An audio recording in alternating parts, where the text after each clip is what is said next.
热雨伞最近这几天拢同款，防疫当前，防雨嘛真要紧，而且是这款湿湿冷冷的天气。透早上机温度出现伫台中，敢若12度阴。气象局发布7县市大雨特报，包括基隆、双北、台中、甲南投，还有宜兰、甲花莲，拢是湿骨冷的天气。大陆冷气团以及华南雨区的影响之下，各地又湿又冷的天气还要在2天，各地云量还是多，在中部以北、东半部地区还是都会下雨，其他各地也会下雨哦。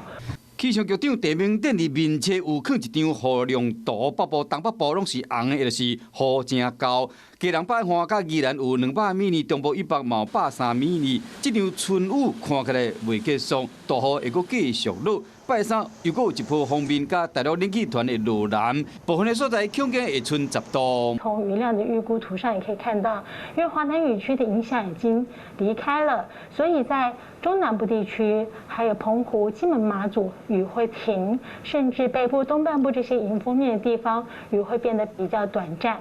冷气团来了紧，去了嘛紧，拜4、拜5雨会较回，气温会小可回温。拜六到后礼拜，整体环境是偏东风，敢若风头面会有一寡零散雨，其他所在算是稳定。看这办事228的年假会好天，总算有机会出日头啊！想要出去佚佗的乡亲，会使开始计划啊。Hello， 大家好，我是品轩。想要跟我一起品味生活中的大小事吗？一定要赶快打开华视的 YouTube 频道，按赞订阅，并且开启小铃铛哦。